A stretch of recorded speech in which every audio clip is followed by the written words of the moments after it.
मेहमान आ रहे हैं और घर में दाल के सिवाय कुछ बना नहीं है। हस्बैंड, जब मैं आई तो किचन में एक बर्तन गिरा देना और जब मैं पूछूं तो कहना कि शाही पनीर गिर गया। फिर दूसरा बर्तन गिराना और कहना पनीर भुर्जी भी गिर गई। फिर मैं कहूँगा चलो दाल ही ले आओ। मेहमानों के आने के बाद बर्तन गिरने की आवाज आई। हस्बैंड, क्या हुआ? वाइफ, भंडरा पा ले कंजरा, दाल ही गिर गई। बीवी ऑफिस से थोड़ा जल्दी घर पहुंची तो चुपचाप बेडरूम का दरवाजा खोला तो देखा कि कंबल में 2 की बजाय 4 टॉगे नजर आ रही थी। उसने आप देखा ना ताव एक क्रिकेट का बैट उठाया और जोर जोर से मारना शुरू कर दिया। जब मार मार के थक गई तो पानी पीने किचन में गई और देखा कि उसका पति बाहर बालकनी में बैठे मैगजीन पढ़ रहा है। पति बोला, तुम्हारे मम्मी पापा आए हैं और मैंने उनको बेडरूम में सुलाया है, जाके मिल लो और करो शक।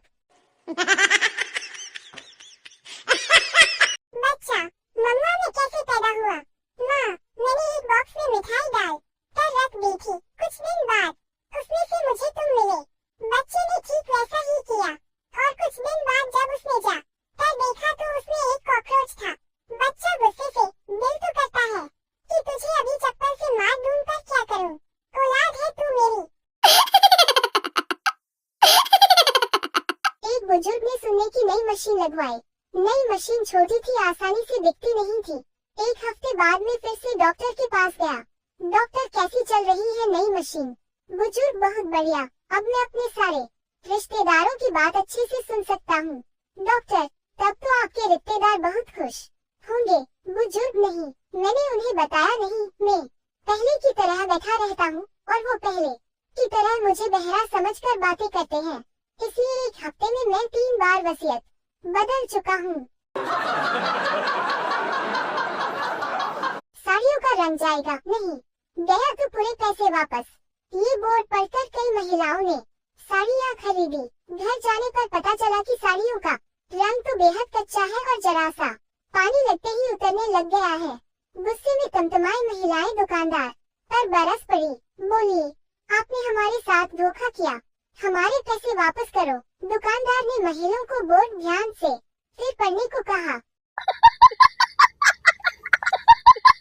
बिल्लू भाई ने रसोई में गैस पर कुकर चढ़ाकर सेल्फी वाली पोस्ट डाली और लिखा, बीवी मायके गई है और मुझे चाय बनानी है, कुकर में कितनी सीटी लगाओ? प्रमोद भाई बोले, कुकर में ऑलरेडी 1 सीटी लगी है और कितनी लगाएगा? गोपाल भाई ने कहा, बेवकूफ, चाय कुकर में थोड़ी ना बनती है, कढ़ाई चढ़ा। मुकेश भाई बोले, पहले 2 घंटे चाय पत्ती भिगो ले, 2-3 सीटी में काम चल जाएगा। और सबसे अच्छा आइडिया तो मनोज भाई ने सुझाया। बोले, खिड़की पर जाके 1 सीटी बजा, पड़ोसन चाय दे जाएगी। बादशाह ने ऐलान करवाया कि तमाम शादीशुदा मर्द 2 लाइन में खड़े होंगे।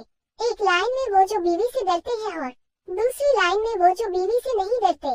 बीवी से डरने वालों की लाइन लंबी थी, जबकि बीवी से ना डरने वालों की लाइन में सिर्फ एक ही आदमी खड़ा था। बादशाह उस आदमी के पास गया और उसको शाबाशी देते हुए बोला, आप ये कैसे समझते हैं कि आप अपनी बीवी से नहीं डरते? आदमी ने जवाब दिया, मालूम नहीं जी, मुझे तो मेरी बीवी कह कर गई है कि इसी लाइन में खड़े रहना, बिल्कुल हिलना मत। एक आदमी बोट से कहीं जा रहा था। अचानक से जोर से हवा चली और उसकी बोट पलट गई। उसे तैरना नहीं आता था। वो प्रार्थना करने लगा, भगवान, अगर मुझे बचा लिया तो मैं गरीबों में 2 किलो लड्डू बांटूंगा। फिर जोर से हवा चली और एक बड़ी सी लहर उसे जमीन पे ले गई। वो खड़ा हुआ और हंसते हुए ऊपर देख के बोला, हाँ, कैसे लड्डू? कौन से लड्डू? फिर जोर से हवा चली और एक बड़ी लहर ने उसे वापस पानी में खींच लिया। वो फिर चिल्ला के बोला, मतलब मैं पूछ रहा था बेसन के या बूंदी के? एक लड़का एक लड़की को कैफे में अकेले बैठा देखकर लड़की की टेबल पर गया। लड़का, क्या मैं आपके साथ बैठकर कॉफी पी सकता हूँ? लड़की चिल्लाकर बोली, नहीं, मैं आज रात तुम्हारे साथ नहीं गुजार सकती। सब लोग लड़के की तरफ देखने लगे। लड़का शर्मिंदा होकर दूसरी टेबल पर जाकर बैठ गया। कुछ देर बाद लड़की उसके पास गई और उस लड़के से माफी मांगी और बोली, मैं ह्यूमन नेचर के पर स्टडी कर रही हूँ और रिसर्च कर रही हूँ कि लोग शर्मिंदा होकर क्या महसूस करते हैं। लड़का चिल्लाया, व्हाट? 25,000 एक रात के? ये तो बहुत ज्यादा है, कुछ कम करो। सब लोग लड़की को देखकर हंसने लगे। लड़का धीरे से बोला, कि अब महसूस कर खुल के। बूढ़े आदमियों का ग्रुप तीर्थ यात्रा पर चला। गाइड ने कहा, कल सवेरे जल्दी नहाकर दर्शन को चलेंगे। और याद रहे, ये तीर्थ यात्रा धाम है, इसलिए रास्ते में आजू बाजू महिलाएं स्नान करती हुई दिखेगी। पर तुम ध्यान मत देना, वरना बहुत बड़ा पाप लगेगा। और अगर गलती से दिख जाए तो उसे नजर अंदाज करना और हरिओम हरिओम बोलते हुए आगे बढ़ते रहना। दूसरे दिन जब वो चले तब वो थोड़ा ही चले थे कि एक बोला, हरिओम, बाकी सारे एक साथ बोले, किधर है किधर है? गाइड, सालों तुम लोग नहीं सुधरोगे। एक औरत अपनी कुछ परेशानियों को लेकर एक बाबा के डेरे में पहुंची। बाबा ने सारी परेशानियों को बड़े गौर से सुना, फिर बोले, बेट, इसका हल निकल जाएगा, सब ठीक हो जाएगा, लेकिन इसके लिए कुछ खर्चा आएगा। औरत ने पूछा, कितना खर्चा आएगा? बाबा, तुमसे मैं ज्यादा तो नहीं ले सकता, लेकिन पुराणों के अनुसार हमारे कुल 33 करोड़ देवी देवता हैं, बस सबके नाम से एक एक पैसा दान कर देना। औरत ने मन ही मन कैलकुलेट किया तो बाबा के हिसाब से कुल खर्च 33 लाख रुपए आता था। औरत भी चालाक थी, उसने कहा, ठीक है बाबा जी, आप बारी बारी से सबका नाम लेते जाइए, मैं एक एक पैसा रखते जाऊंगी। बाबा डेरे में अभी भी बेहोश है। महिलाओं को कमजोर ना समझें, कई तो इनकी वजह से ही बाबा बने हैं।